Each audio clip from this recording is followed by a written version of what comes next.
Hello class, after school education centre में आप सभी का स्वागत है। जैसे आपने बोर्ड पे लिखा है आईएएस इज पॉसिबल, ये बिल्कुल फेक वर्ड नहीं, सच में यूपीएससी निकालना बहुत आसान है। अगर आप एक राइट मैनर में राइट स्ट्रेटजी को फॉलो करते हैं तो ये पेपर इतना टफ नहीं है जितना लोगों ने बना रखा है। आप अगर हमारे पास भी आते हैं, कोर्स एनरोल करते हैं तो 1000 रुपए से पर मंथ स्टार्ट करके 2,50,000 तक के कोर्स है और सब में सेम पैसे टीचर आपको पढ़ाते हैं। अगर आप कोर्स ज्वाइन करना चाहते हैं, अधिक जानकारी चाहते हैं तो आफ्टर स्कूल एजुकेशन के ऐप डाउनलोड कर सकते हैं, उसके थ्रू जा सकते हैं, या हमें इंस्टा या यूट्यूब पे टेक्स्ट कर सकते हैं, कमेंट्स दे सकते हैं, हम उनको देखेंगे और आप तक पहुंचेंगे। ठीक है। अब हम लोग जो बात कर रहे थे अभी तक, हम लोगों ने लास्ट लेक्चर में गौतम बुद्धा की रिलीजन की बात कर दी थी और हमने कहा था भाई ये कैसे स्प्रेड हुआ, उसका क्या रीजन थे, उसकी बात कर दी थी। आज हम बात करें जैन कैसे है, जैनों का विस्तार कैसे हो, एक बहुत इंपॉर्टेंट सेगमेंट है।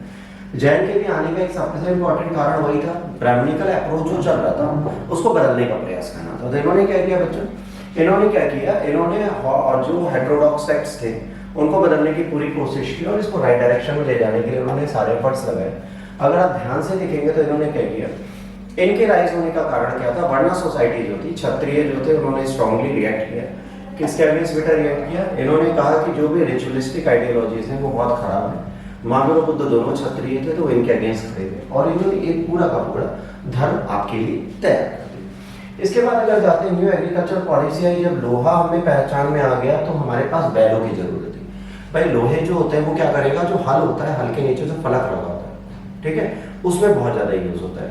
तो इन्होंने ये कहा कि भाई अगर ये यूज हो रहा है तो इसको हमें प्रॉपर मैनर में डालना है। तो इन्होंने कहा भाई एनिमल्स बहुत जरूरी चीज है, इसको हम इग्नोर नहीं कर सकते, दोनों ने जानवरों के साथ, ठीक है, इन ह्यूमन एक्टिविटीज जो ब्राह्मण्स कर रहे थे, सैक्रिफाइसेस के नाम पर उनकी बलि दे देते थे, भैंसों की, जानवरों में, बैलों की, तो वो बलि रोकी गई। तो इसके लिए एक ऐसा रिलीजन चाहिए था जो नॉन वायलेंट है, ठीक है। अगर कोई नॉन वायलेंट रिलीजन होगा तो आपके लिए बेहतर काम करेगा। तो उन्होंने कहा चलो नॉन वायलेंट रिलीजन कोई भी हो उसकी बात होगी। इसके बाद coin facilitated trade and commerce. अब क्वाइन ने क्या किया, ट्रेड एंड कॉमर्स को फैसिलिटेट किया। इन्होंने ये कहा कि जो वैश्य है वो बहुत इंपॉर्टेंट है। अगर वैश्य धर्म हमारे सामने, वैश्य एक कास्ट क्लेन है जो बहुत रिच हो गया था, इनके पोजीशन का अंदाजा आप यहीं से लगा सकते हैं कि गौतम बुद्ध को जीतवन जैसा एक पूरा पूरा फॉरेस्ट गिफ्ट एक वैश्य ने दिया। तो वैश्यों में रिचनेस अब आ गई, तो ये चाहते थे कि भाई क्लेन में तीसरे नंबर पे क्यों है, तो हमें एक ऐसा धर्म मिले जिसमें हम ऊपर जाए। अच्छा, जैन और बौद्ध से पहले कोई धर्म नहीं था इंडिया में। अगर बात करेंगे सिर्फ सनातन या वैदिक कल्चर ही चल रहा था और वैदिक धर्म ही हम फॉलो कर रहे थे। तो इससे हटने के लिए हमें किसी नए धर्म की जरूरत थी। तो दो नए धर्म जो हमारे सामने हैं उनके बारे में यहाँ पर प्रॉपर मैनर में आपको बताया गया। अब यहाँ पर बात आती है किसकी, वर्धमान महावीर की। पहली चीज याद रखना, अगर आप तीर्थंकरों की बात करेंगे तो तीर्थंकरों में सबसे इंपॉर्टेंट तीर्थंकर जो हैं वो कौन थे, ठीक है। पहले तीर्थंकर, दूसरे तीर्थंकर, उसके बाद तीसरे, चौथे, फिर 22वां, 23वां, 24वां और 21वां। तो तीर्थंकरों में पैसे हमारी बात की जाए तो आपसे एग्जाम में पूछा जाता है पहला तीर्थंकर कौन था, तो ऋषभदेव। ऋषभदेव के ही बेटे थे कौन, बाहुबली, और इन्हीं बाहुबली के नाम पर श्रवणबेल गोला में हर 12 साल में जलाभिषेक किया जाता है। तो ये कहीं ना कहीं ये जो है आपके ऋषभनाथ है, ऋषभदेव, ये बेटा आपको कहाँ पे मिलते हैं, ये आपको ऋग्वेद में भी मिलते हैं। तो समझ लीजिए वैदिक कल्चर के टाइम से ग्रंथिन थे, बट ये इतने फेमस नहीं हुए जितने जैनों को फेमस किया महावीर। इसके बाद इनके 23वें तीर्थंकर पार्श्वनाथ थे। पार्श्वनाथ बनारस में पैदा हुए थे, इन्होंने भी बहुत कुछ किया।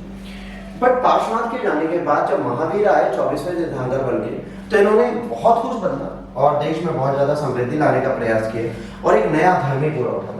तो महावीर कब पैदा हुए इनके बारे में आपसे पूछा जाए तो बेटा याद रखना 540 में। अच्छा, ये गौतम बुद्ध के समकालीन थे, मतलब जैन और बुद्ध दोनों धर्म एक ही साथ चल रहे थे, एक ही समय पर थे, ये बिल्कुल सही। ये कहाँ पैदा हुए थे, कुंडग्राम, दक्षिण भारत का उत्तरी बिहार का एक भाग है जहां पर पैदा हुए थे।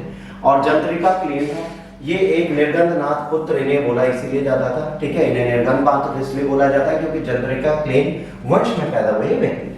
इनके पापा सिद्धार्थ थे, इनकी मदर त्रिशला थी। त्रिशला जो थी बेटा लिच्छवी नरेश चेटक की बेटी थी, ठीक है, और सॉरी बहन थी, और बेटी जो थी वो बिंबिसार से ब्याही थी, इसीलिए इनका भी बिंबिसार से अजातशत्रु से रिश्ता बन जाएगा इनके बाद आने वाले।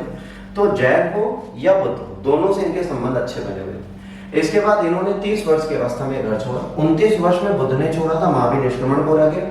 30 वर्ष में इन्होंने छोड़ा था, परंतु जब इन्होंने घर छोड़ा तो इन्होंने अपने बड़े भाई की अनुमति लेके घर छोड़ा था।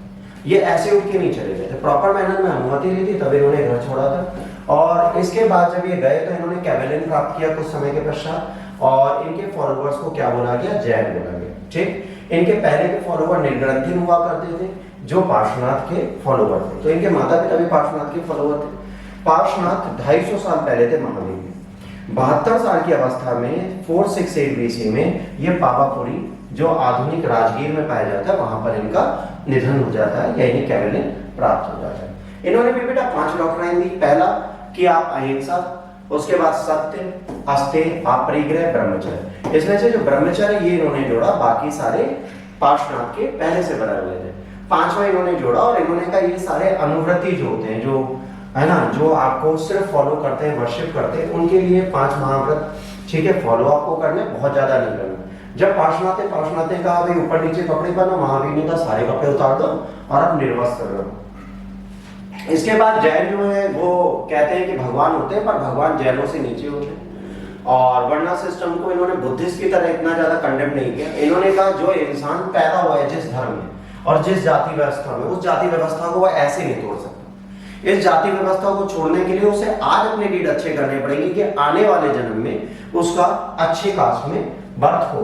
तो इन्होंने कहा भाई वर्ल्डली बाउंड से आपको अलग हटना है, नेसेसरी है लिबरेशन आना, सियादवाद की बात की, ये हर चीज को टाल देते थे, हो भी सकता है नहीं भी हो सकता।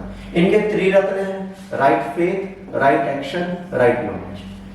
ठीक है, अगर ये त्रिरत्न इनके फॉलो हो गया और बुद्ध के त्रिरत्न थे बुद्ध, धम्म एंड संघ, तो इसमें कभी कंफ्यूज मत होना, ये आपसे एग्जाम में पूछा जा सकता है। इसके बाद इंपॉर्टेंस नॉन इंजरी पे बहुत ज्यादा दी। इन्होंने कहा कि भाई देखिए आपको ये चीज समझनी पड़ेगी कि जानवरों को मारना नहीं है तो भाई आप पैरों के नीचे कीड़े और वायरस भी नहीं मार सकते। तो टू मच नॉन वायलेंस के चक्कर में क्या हुआ, इसी रिलीजन के सारे बंदे प्रोड्यूसर की जगह ट्रेडर्स बन गए। ठीक है, modern adopted both man and women. ठीक है, ब्राह्मणिकल रिलीजन से ज्यादा इन्होंने अपने आप को बाहर नहीं किया तो लोगों को अट्रैक्ट नहीं करता। जैनिज्म में सबसे ज्यादा वेस्ट और साउथ इंडिया में आया जहां पर ब्राह्मण्स कमजोर थे। इसके बाद चंद्रगुप्त मौर्य के टाइम पर भद्रबाहु और स्थूलभद्र 2 लोग थे। भद्रबाहु संलेखन कराने के लिए चंद्रगुप्त मौर्य को लेकर चले जाते हैं, ठीक है, चंद्रगिरी पहाड़ी पर। श्रवणबेद बोला जब वहां से लौटते हैं तो देखते हैं जो स्थूलभद्र हैं उनके फॉलोवर ने सफेद कपड़े पहने। यहाँ पे संलेखन याद रखिएगा, संलेखन महावीर ये बोलते हैं कि यदि आपको जीवन मरण के चक्र से मुक्त होना है तो अपने शरीर को अत्यधिक पीड़ा देंगे। तो संलेखन का मतलब होता है कि आप खाना पानी भोजन सब छोड़ के बैठे और धीरे धीरे श्वास छोड़ के अपने शरीर को त्याग दें। ठीक है, धार्मिक आत्महत्या संलेखन। ठीक, तो इसमें शरीर की शुद्धि करके आप पब्लिकली बता के जाते हैं। तो यहाँ पर 2 आ गए, दिगंबर आ गए और श्वेतांबर आ गए। श्वेतांबर स्थूलभद्र के हो गए और दिगंबर भद्रबाहु के हो गए जिन्होंने अपने आप को बिल्कुल नहीं बदला।